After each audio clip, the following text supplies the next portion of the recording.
Okay, we're going to take a look at functions and logarithms.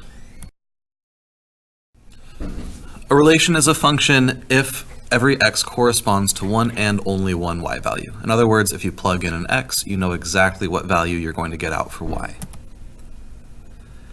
And a special type of function is a one-to-one function. So one-to-one if for every y there's only one x. So meaning if I plug in an x, I know what y value I get out, and if I have a y value, I know which x value it came from.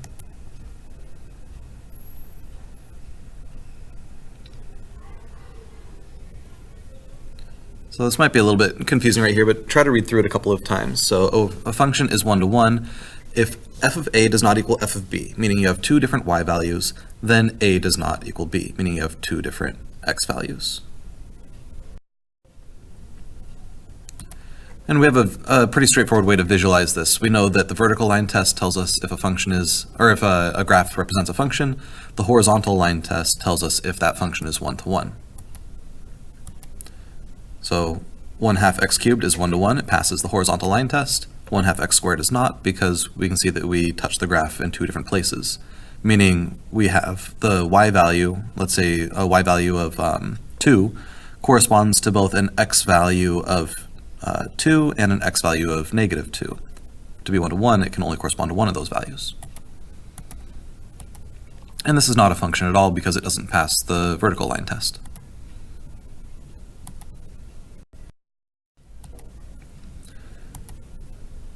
Okay, if we have a function, we want to find the function's inverse.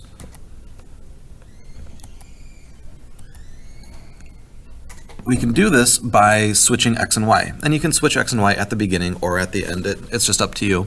So what we're going to do here, start with f of x, replace that with y, and we're now going to get x by itself. So we can subtract 1 from both sides, then we can multiply both sides by 2, and we end up with x equals 2y minus 2. And then to find the inverse function from what we originally started with, switch x and y. So y equals 2x minus 2 is the inverse of y equals 1/2 x plus 1. And we use this notation here for an inverse.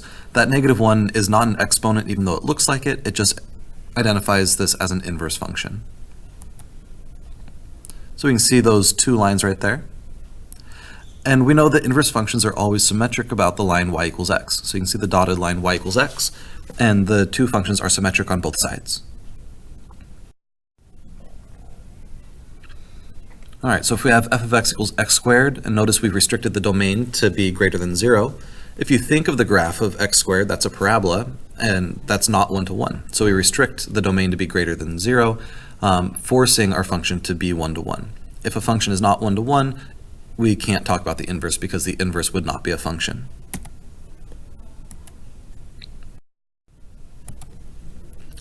Okay, so let's get x by itself. We can take the square root of both sides. X equals root y.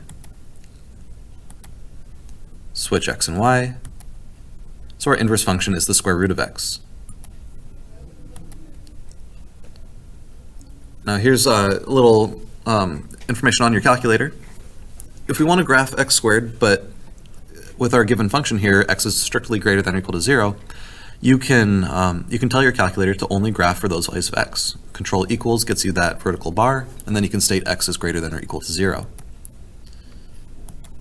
And you can graph root x, and we graph the line y equals x just so we can see how that symmetry behaves.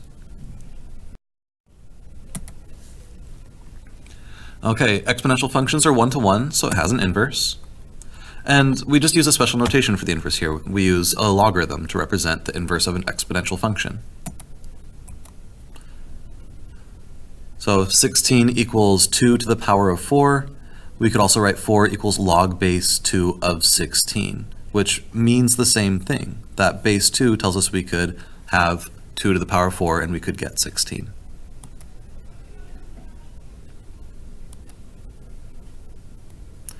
Okay, most common bases we see for logs are log base 10.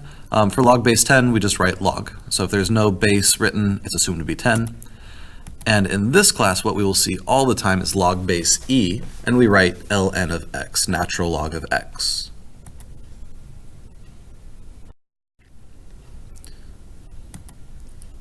All right, so Can't stress this enough. In calculus, we use almost exclusively natural logs. We'll see why as we get further into the material, that there's some ways that natural logs behave that make them much better for us to use.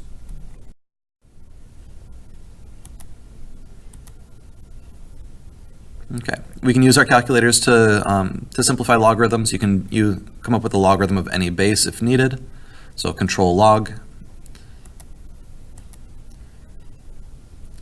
So if you don't write anything in the base, it'll assume that it's 10, or you can put whatever value you want down there. Here's just some handy things to know on the calculator. Control, and then you can press the catalog button, that open book, and you can find all of these symbols right there.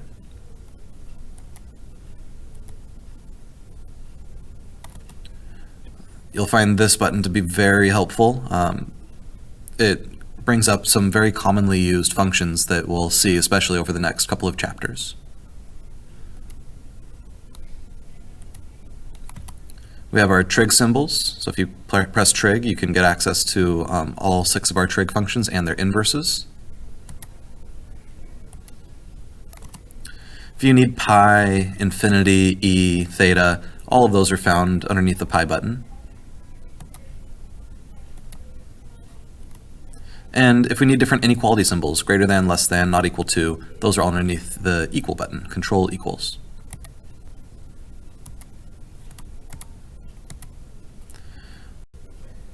And some more symbols that might come in handy at some point throughout this class.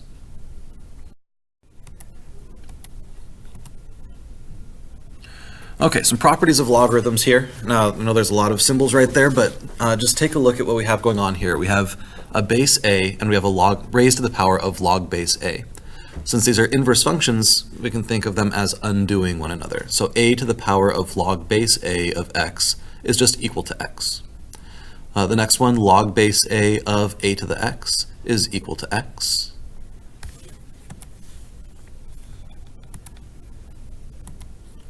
We have a product rule with logs. Log base a of x times y is log base a of x plus log base a of y. And you can use that in either order. You can go from left to right or right to left. If we have division, log base a of x over y, that would be subtraction, top minus bottom, log base a of x minus log base a of y. Here's the one that we use by far the most, log base a of quantity x to the power of y. That exponent can come out front as multiplication, y times log base a of x. Change of base formula, this will come in handy as well. Log base a of x is natural log of x over natural log of a. Now we could really use any base that we choose, but in this class we'll never have a time where we need anything other than natural log. So the change of base formula tells us that we can change to a logarithm with a different base by taking the log of the top over the log of the base. All right, so let's just take a quick look at an example here, how we can use logarithms to solve a problem. We have $1,000 invested at 5.25% interest, compounded annually. How long until we have $2,500? So we can set up our equation. We have our initial amount, 1,000, times 1 plus the rate over the number of times compounded per year, which ends up being 1.0525, raised to the power of n times t, but in this case again, n equals 1, so that's to the power of t, equals 2,500. So notice we can't just immediately plug this into our calculator, at least not with anything that we know currently, because the thing we're solving for is inside of the function. Well, we can divide by 1,000, and we can use logs. We can take the natural log of both sides, and we can use one of the properties of logarithms, which is the log of something raised to a power. We can bring the power out front as multiplication. And now we can divide. So there's our exact answer. We could plug that into our calculator to come up with an approximation. So it'll take approximately 17.907 years, which rounding to the nearest year would give us 18.